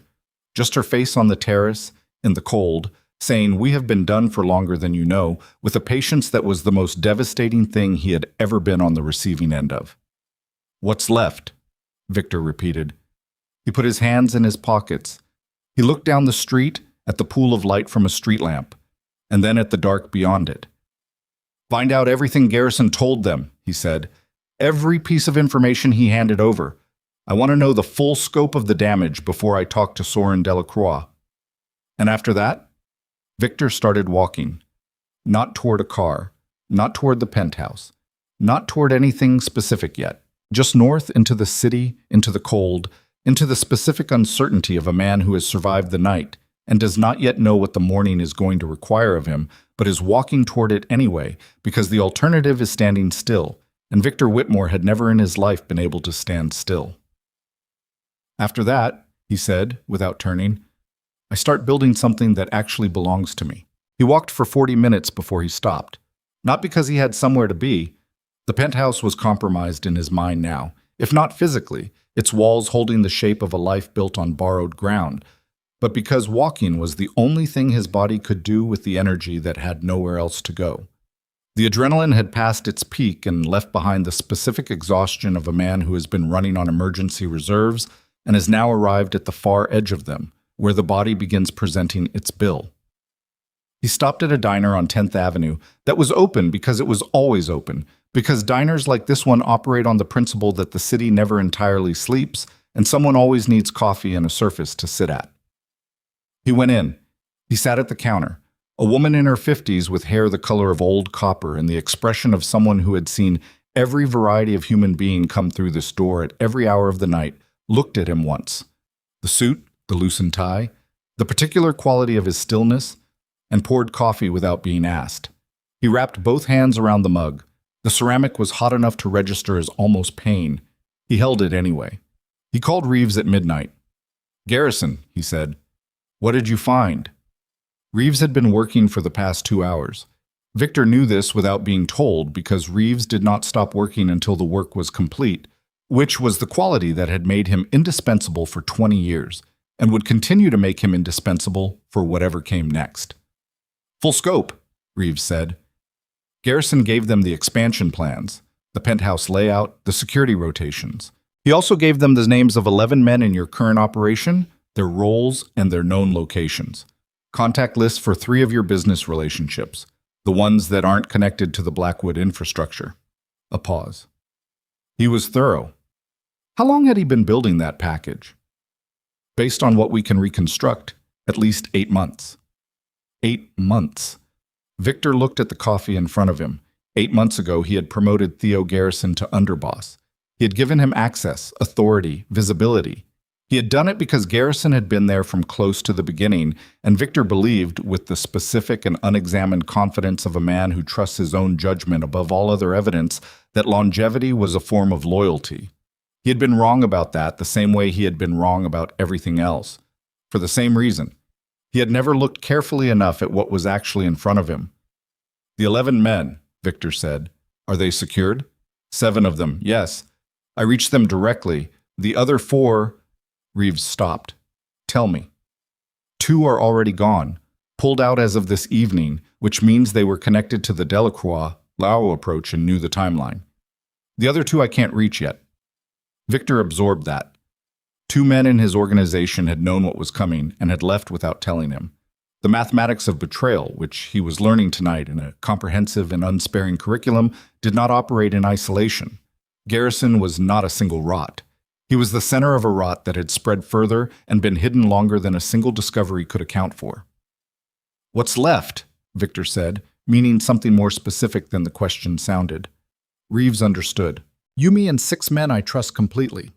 Financially, the assets that are entirely yours, no Blackwood connection, are liquid but not large.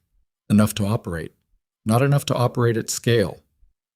Not enough to operate at scale. Victor looked at the counter. The woman at the far end was refilling the coffee of an old man reading a newspaper with the focused attention of someone doing it for the company of the activity rather than the information. The diner was quiet. The refrigeration units hummed. Someone in the kitchen was moving things around, the sound of it ordinary and domestic and completely indifferent to what was happening at the counter. All right, Victor said. All right, Reeves repeated. Not a question. Get some sleep. I'll call you at 7.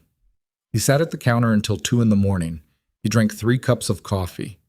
He did not look at his phone again except once, at 1:45, when he opened his contacts and looked at Clara's number for a long time without calling it. He put the phone away. He paid the check, $12, which he left 20 for because the woman had refilled his cup without being asked, and had not once asked him if he was all right. which was the most considerate thing anyone had done for him in the past 8 hours. He walked out into the cold and found a hotel 2 blocks north, a mid-range place with no particular associations, and checked in under his own name because there was no longer any reason not to. The room was clean and unremarkable. He hung his jacket over the back of the chair. He sat on the edge of the bed and removed his cufflinks and set them on the nightstand and looked at them for a moment. The platinum, the weight of them, the 20-year accumulation of the image he had been building. And then he lay back on the bed in his shirt and trousers and closed his eyes.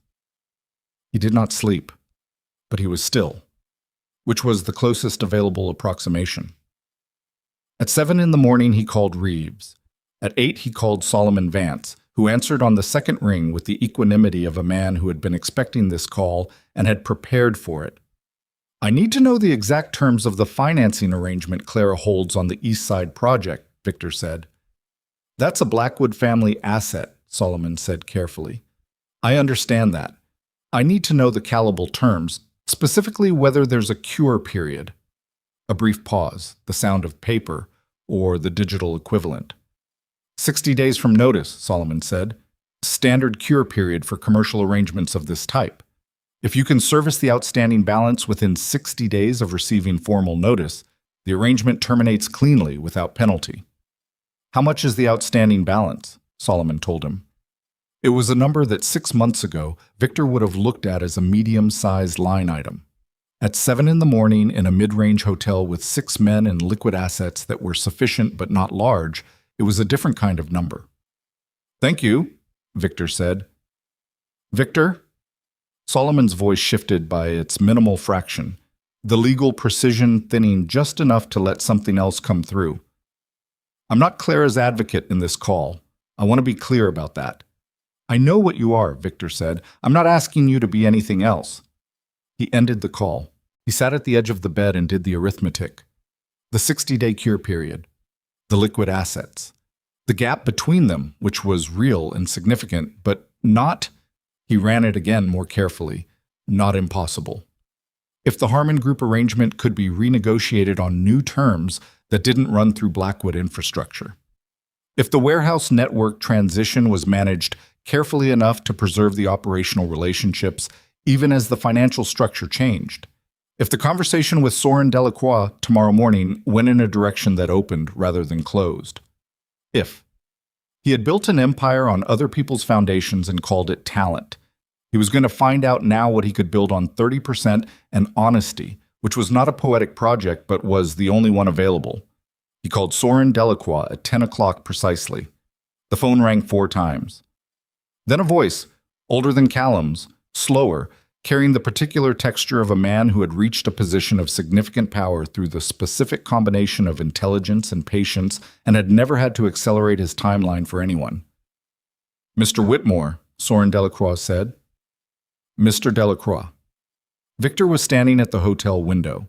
The city below was doing what the city did in the morning, moving, rebuilding itself from the night, the streets filling with the ordinary commerce of people who had somewhere to be. "I imagine you've spoken with your son." "I have." "Then you know the shape of last night." "I know one version of it," Soren said. "I'd be interested in yours." Victor told him. Not everything.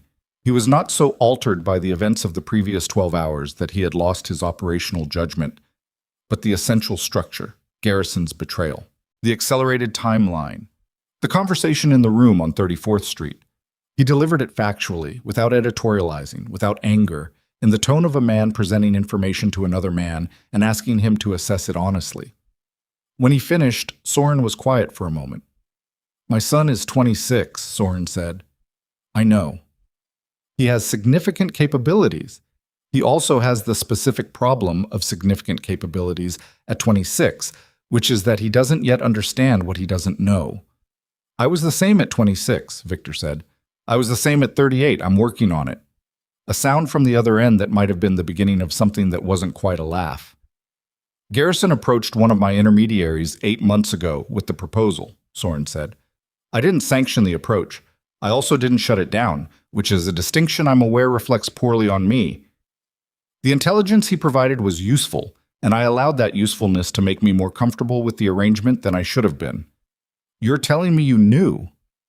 I'm telling you I allowed myself not to look carefully at what I knew, Soren said, which I imagine resonates with you, given the evening you've apparently had. Victor stood at the window and felt something that was not exactly recognition, but was in the same neighborhood. The specific quality of hearing your own failure described in someone else's language and finding it accurate. The East Side Project, Victor said. I'm going to build it. Differently than I planned, on different terms, with different financing. It's going to take longer, but it's going to be entirely mine. He paused. I'm not asking for your blessing. I'm informing you, because the Delacroix organization has territorial adjacencies that make us either a problem for each other or not. And I'd prefer not. A longer pause. Call me in 90 days, Soren said. Show me what 30% of Victor Whitmore looks like when it's actually working. Then we'll see. The line went quiet. Victor lowered the phone. He looked out at the city, the 90-day window, the 60-day cure period on Clara's financing, the 6 men and the liquid assets and the Harmon Group relationship that was his to rebuild on new terms if he did it carefully and honestly and without the invisible scaffold. He had work to do. He did it. The next 3 months were the most specific and unornamented of Victor's professional life. He moved out of the penthouse, not because he was forced to, but because the penthouse was an artifact of a life built on borrowed height, and he could not think clearly inside it. He found an apartment in the West 30s, functional and without distinction, with a view of nothing in particular and walls that held no history. He worked from it 7 days a week. He rebuilt the Harmon Group relationship personally, which meant a series of conversations with people he had previously accessed through intermediaries, conversations that were harder and slower and more exposed than anything his previous infrastructure had permitted, because there was no buffer, no back channel, no Clara's invisible hand smoothing the approach. There was Victor, in the room, with the truth of his situation and the quality of his thinking, and nothing else. Some of those conversations did not go well. He lost 2 relationships that he had believed were solid and found, in the losing of them, that they had never been his. They had been courtesies extended to the Blackwood adjacency, and without it they had no obligation. He accepted this without protest, because protesting would have been a lie, and he had decided, in the hotel room at 2 in.the morning with his cufflinks on the nightstand and his eyes on the ceiling, to stop operating through lies of omission. The conversations that went well because of something he hadn't fully known he possessed, a directness that people responded to when it was genuine rather than performed, a capacity for assessment that, when it wasn't being used to manage appearances, was actually quite precise. He closed 2 new arrangements in the first 6 weeks that were entirely his, built on his credibility and his read of the situation, and nothing borrowed from anyone. He paid Reeves and his 6 men from the liquid assets and kept them operational, and did not expand beyond what he could actually sustain. This required the most specific kind of discipline, say, not the discipline of restraint, which he had always had, but the discipline of honesty about scale, which was different and harder. He dealt with Garrison at the end of the first month, not with violence. He had considered it and put it aside, not out of principle, but out of calculation. Garrison had become a liability the moment his betrayal was known, and liabilities resolved through violence create secondary liabilities. And Victor was not in a position to manage secondary problems. He contacted a law enforcement connection, one of the 2 who were genuinely his, predating any Blackwood involvement, and provided documentation of Garrison's activities that was specific, accurate, and sufficient. Garrison was arrested on a Tuesday morning outside the hotel in Midtown, where he had been living since his dismissal. Victor heard about it through Reeves and noted it and moved on. At the 40-day mark, he called Solomon Vance. I want to make an arrangement regarding the East Side financing, he said. I want to discuss cure period options directly. A silence. Not surprised. Solomon was not a man who surprised easily, but assessing. That conversation would normally go through Clara's representative, Solomon said. I understand. I'm asking if there's a direct channel. I'm not asking for consideration or adjustment. I'm asking to fulfill the terms. 60 days, full balance. I want to confirm the account and the process. Another silence. Longer. I'll convey the request, Solomon said. The response came back through Solomon 48 hours later. Not from Clara directly. An account number, a transfer protocol, and a single line in Solomon's handwriting on an otherwise blank page. Terms accepted. Balance due by day 60. Victor transferred the balance on day 58.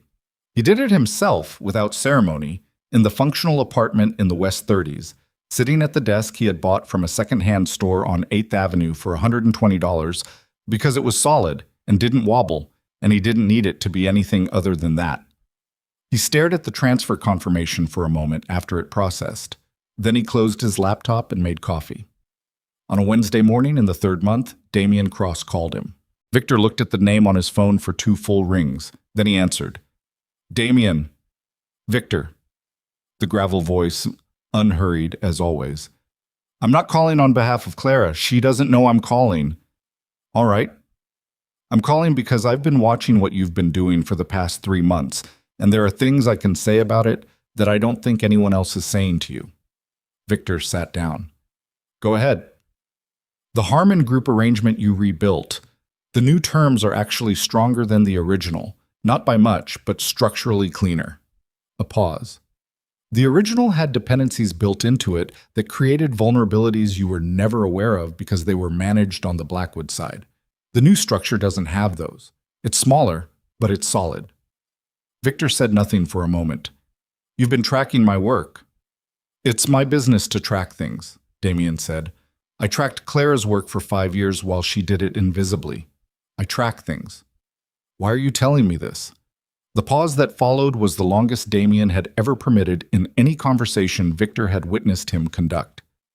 Because she built something for a man she believed in, Damien said, and the thing she built is going to be withdrawn, and what replaces it is going to be a reflection of who you actually are, and she deserves to know that the reflection is... He stopped. Not nothing, he said finally. She deserves to know it's not nothing. Victor sat with that. Is she well? He said. She's working. She's building the Blackwood organization into something her father can step back from with confidence. She's very good at it. I know, Victor said. I know she is. Her father's health is stable, better than we feared at the gala. I'm glad. A silence between them, not hostile. The silence of 2 men who have operated in the same world and have said the things that needed to be said and are now on the near side of them. I'm not going to ask you to convey anything to her, Victor said. I didn't expect you to. He stopped, started again. Tell her the East Side Project is mine, all of it. When it's done, it's going to be mine all the way down to the foundation, that's all. Damien said nothing for a moment. I'll tell her, he said. The line went quiet. Victor set the phone on the desk. He looked at the wall of the apartment, plain, off-white, with a single mark near the window where a previous tenant had hung something and left a small dark circle in the plaster. He had looked at that mark every morning for 3 months. He had never covered it because it was honest, and he was trying to be honest about his surroundings. He stood up. He went to the window. Below, the street was doing what streets do, moving, carrying its ordinary weight of human traffic, indifferent to the specific interior conditions of the man watching it from the West 30s. He thought about what Damien had said. Not nothing. He had thought, in the hotel room at 2 a.m, that he was starting from 30%. He understood now that he had been wrong about that too, though in a different direction than all his previous wrongness. He had not been starting from 30%. 30% was what he had going into the crisis. What he had coming out of it was different, smaller in scale but different in kind. The way a healed bone is different in kind from an unbroken one, denser at the fracture point, harder to break again in the same place. He was not the man he had been 6 months ago. He was not trying to be. The East Side Project took 14 months in total, built at the pace of what he could actually sustain without borrowed infrastructure. He made mistakes in it, 2 miscalculations that cost him time and 1 judgment error about a partner that cost him money. And he absorbed each one and adjusted and continued because there was no invisible hand smoothing the errors away and no Blackwood back channel to reroute around the damage. There was only the work and the learning that came from doing it without a net. When it was finished, it was smaller than he had originally planned. It was entirely his. He stood in the completed warehouse on a Thursday afternoon in autumn, 14 months after the night of the gala, and looked at what he had built. Reeves was beside him, no one else. The space smelled of new materials and the particular clean smell of a thing that had been assembled correctly and was ready to function. "Well?" Reeves said. "Yeah," Victor said. They stood in the warehouse for a while without speaking, in the way men stand in places they have built from the actual ground up when the building is done. Not with ceremony, not with pride exactly, but with the specific exhausted satisfaction of something completed that did not exist before and now does. Victor drove home that evening through streets he knew, past the Callaway Grand, which he had not been inside since the night of the gala, past a block in the garment district that he always took a different route to avoid, and tonight took directly because avoiding it was finished, past the building where the penthouse had been. He had sold it 8 months ago, a clean transaction, the proceeds folded into the East Side financing, and up to the apartment in the West 30s that he still lived in and had quietly come to regard as his, in the way that a thing becomes yours when it is chosen rather than acquired. He made dinner. Nothing elaborate. Pasta, something from a jar, the kind of meal that announces no ambitions about itself. He ate at the desk because the table he had meant to buy was still on a list somewhere, and he had never gotten around to it, and had stopped feeling that this was a deficiency. After dinner, he opened his laptop. He navigated to a news aggregator he had checked intermittently over the past year, a business and organizational intelligence service that tracked movements in the kinds of industries he operated adjacent to. He was looking for nothing in particular. He found her on the third scroll. A photograph.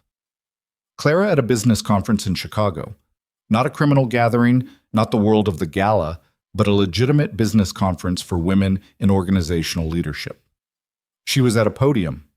The photograph had caught her mid-sentence, her hand slightly raised, her face carrying the expression of someone making a point they believe in completely.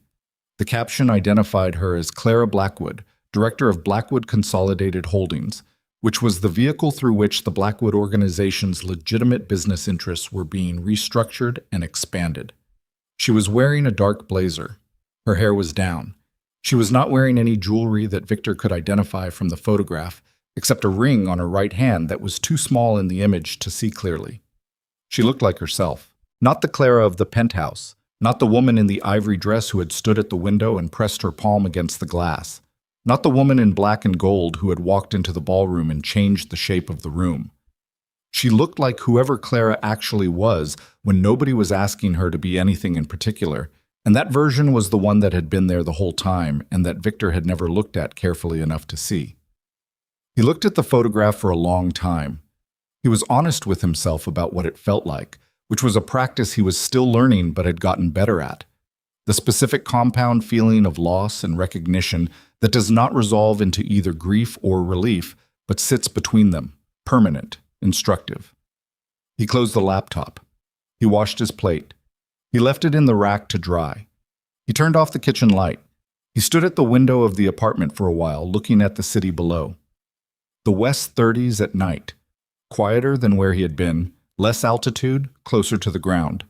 The city from this height looked like itself rather than like something to be owned, which was a distinction that had taken him a long time to understand and which he now understood completely.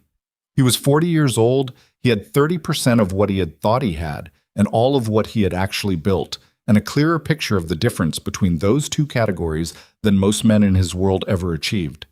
He had made choices that cost him things he could not recover, and he had stopped trying to recover them, and the stopping had been harder than any operational crisis he had ever navigated because it required him to be present with what he had done, rather than moving fast enough to stay ahead of it. He had been present with it. He was still present with it. He thought he would always be present with it, which was not a comfortable conclusion, but was an honest one. Somewhere across this city, in a life that had been built with extraordinary competence and patience and the particular quality of intelligence that does not announce itself, Clara Blackwood was continuing to become the person she had always been. He hoped she was well. He hoped Damian Cross, who had always seen her clearly and had loved her for it, gave her everything that Victor had failed to give her. He hoped Alexander Blackwood's health held long enough for the old man to see what his daughter was building in his name and beyond it. He hoped, most specifically, and with the quiet sincerity of a man who has run out of angles and is left with only what is true, that she knew the East Side project was finished and that it was his, and that somewhere in the 14 months of its construction, he had finally, late and insufficient but genuinely, understood what she had tried to give him. He had not deserved it. He had not deserved her. Those were not conclusions he had arrived at through self-punishment. He had put self-punishment away months ago as another form of not looking clearly, because a man who is busy flagellating himself is still not looking at the thing he did. He had looked at the thing he did. He looked at it still, sometimes, in the morning before the day started, with the specific, unflinching attention of someone who has decided that honesty about the past is the only foundation for anything worth building in the future. He turned from the window. He picked up his phone. He looked at it for a moment, sighed, not at any particular contact, not navigating toward anything specific, just holding it, the weight of it in his hand. He set it face down on the desk. He went to bed at 10 o'clock, which was earlier than he used to and later than he intended, and exactly when he was actually tired, which was a small and specific and hard-won form of honesty that he had not been capable of a year ago.